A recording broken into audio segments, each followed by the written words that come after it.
the secret meeting that changed rap music and destroyed a generation. I finally decided to tell the world what I witnessed in 1991. He explained that the companies we worked for had invested millions into the building of privately owned prisons, and that our positions of influence in the music industry would actually impact the profitability of these investments. Sure enough, someone asked what these prisons were and what any of this had to do with music.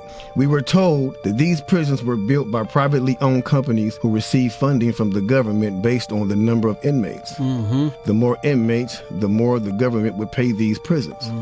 It was also made clear to us that since these prisons are privately owned, as they become publicly traded, we'd be able to buy shares. Our job would be to help make this happen by making music which promote criminal behavior, rap being the music of choice. Yo, what's good, people? We back. Had to come through about this, man. I know I spoke about this before, but I want to clarify a little because in connection with what it really is. This secret hip-hop letter, right?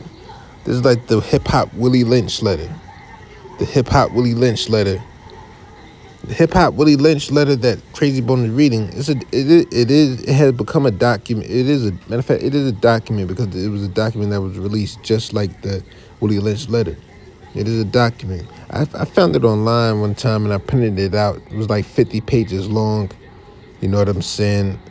And it was real lengthy. So coming from some anonymous person explaining this secret meeting, the purpose, a lot of details and everything about it, right? But what he's saying, right, not basically, because it's really deep, can't really say basically, but basically there was this letter that came out at about, was it 91? I think they said it came out in 91, you know, and in 1991 is where we saw the beginning of the release of the big-time West Coast gangster movies and the promotion of West Coast gangster rap. NWA had been out since 89, you know, was it called like commercially, but 91, they're at their peak, and they are the ones who are credited with gangster rap. And the thing about this letter is that this is what white supremacy is. This is what white supremacy is. This is why we talk about it. Because listen, there is no singular white person ever on earth that black people have, that we have been like, oh man, we gotta stop him, or if we stop him, we win. Never. It's the system of white supremacy. The system of white supremacy is how poor white cracker trash a lot can have advantages anywhere, any advantage they get. You get what I'm saying? So this letter was written, the document was written with the purpose, basically a predictive programming type of letter. Basically let you know that this is what we are going to do. This is how we are going to do it to you. This is how we're going to do it, and this is what we're going to do.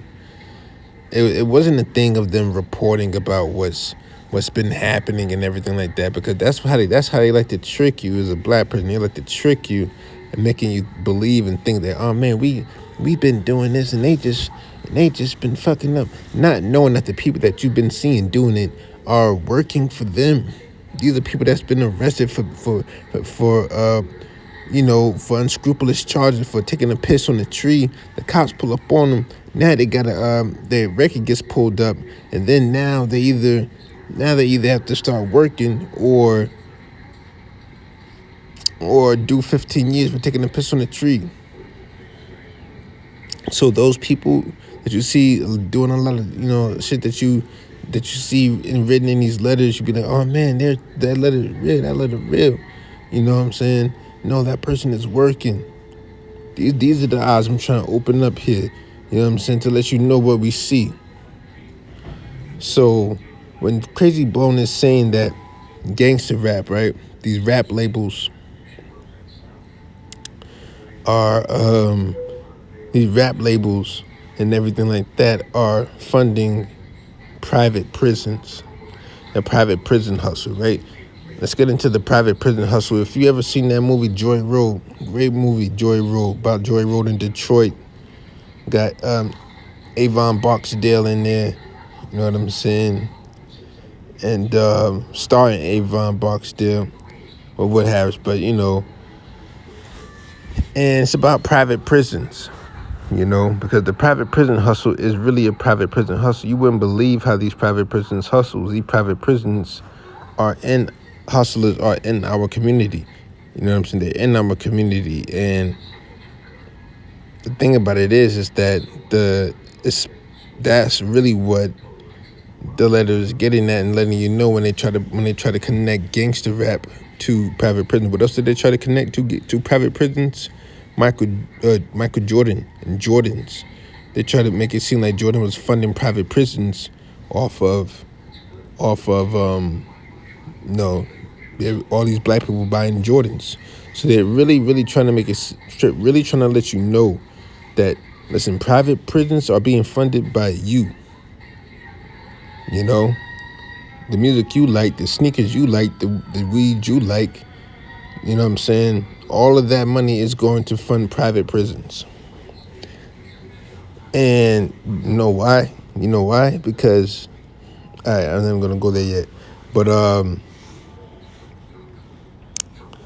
these private prisons, and you just heard Ice Cube come out and say that a couple months ago in an interview. He said, yo, like, a lot of these owners of private prisons they own rap labels too. And then it's funny, right? When we see, I hate saying the names, but when we try to make a point, this is how you make a point. But when you see the Sexy Reds, and when you see the Little Namblers, and we see the what else is I don't even know. That group. You know what I'm saying? When you see them, the culture that they're getting at is that private prison inmate culture. That's different. You know what I'm saying? I don't know if y'all understand the difference. And let me tell you, the private prison hustle is different from the state prison hustle, because the state prisons, their money comes out the same pot that goes to hospitals, schools, public housing, parks, and all that type of shit. You know what I'm saying? Their money comes out of that. So it's individually, it breaks down to less money for whoever's involved and really trying to, this is their way. But the letter is not real. The letter is fake. The letter is fake. The letter is a fake document put out to make you believe that they're capitalizing off your bad behavior, but they really are infiltrating your community, forcing this bad behavior. Just like the Willie Lynch letter. The Willie Lynch letter was fake. I've been knowing this for years, that the Willie Lynch letter was fake. You look at the Willie Lynch letter. When I first saw the Willie Lynch letter, I thought it was real too. I was a kid. I thought it was real too. Like, oh man, this is why black people, dark skinned and light skinned people have problems. This is what jungle fever was about. Oh man. Then old versus young. No. All of that was explaining how we are going to divide you. We are going to do it to you, and how we are going to do it to you. This is how we're going to keep you separate. You know what I'm saying? That's why when we try to speak on this and we see the game that they're doing with the with black immigrants, they've been doing this ever. Like, listen, trust me, Lyndon Baines Johnson had this in mind when he signed the bill. He didn't have it in mind like, oh man, well, they'll just come over here and get with these black folks. Like, no. He signed the bill with this in mind, knowing like that we will never put them in position. So they're playing the same game right now. The Willie Lynch letter was fake. So with the Willie Lynch letter being fake, this hip hop letter being fake, we know now that the predictive programming that they've been getting away with isn't going to go on anymore. You know what I'm saying? It doesn't go on anymore because we can we're seeing through all of this shit, which is why they want to ban TikTok, which is why they want to ban these mediums of information transfer, because we when we get to trade the information, it becomes illegal all of a sudden. You know what I'm saying? When we find a way, it becomes illegal, just like mixtapes. When mixtapes started, became an industry, all of a sudden mixtapes is illegal. All of a sudden the labels got a problem with mixtapes. Who own the labels? The same people that own private prisons. Oh, isn't that funny? And so we see that this is their game. This is their plan. This is their strategy. Our strategy is the streets. We always like, we don't die, we multiply. So it's 2024 now. It's 2024, so they're trying to come with like one of them like spiked metal bat strikes. You know what I'm saying? To like stop us getting up. You know what I'm saying? And the only way they could do that is if you allow them to. But because right now, if they don't stop us, we won. You know what I'm saying? We would have officially won. We unofficially won already now, but we can't officially win. And they will be beneath us, and then things will turn, and that's why they're threatening all this violence, because they would rather die, because they are scared because of what they've done and the deeds that they've done. They are scared. They would rather die than live being perceived as inferior in America. But that's different, right? But not really. But the Willie Lynch letter was fake. So if the Willie Lynch letter was fake, and you see how it was fake, I put just this passage up here so that you can read how, it's a known fact that it was a hoax. And when you know that the Willie Lynch letter was a hoax, and you look at the damage that it has caused, what do you think the reason for even putting it out was? What do you think the reason that the hip-hop Willie Lynch letter was even released?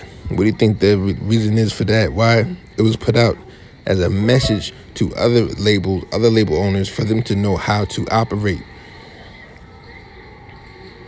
Trust me, all these label owners have seen this shit. They seen this shit back in the day.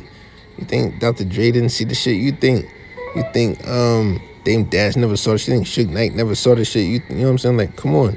They know about the shit. They know the shit was fake too, because they know the real people who are making shit happen.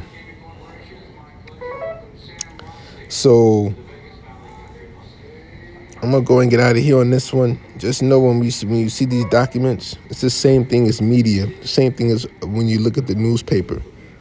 Remember in Training Day, what they say? 90% of this shit is bullshit, but I read it for entertainment.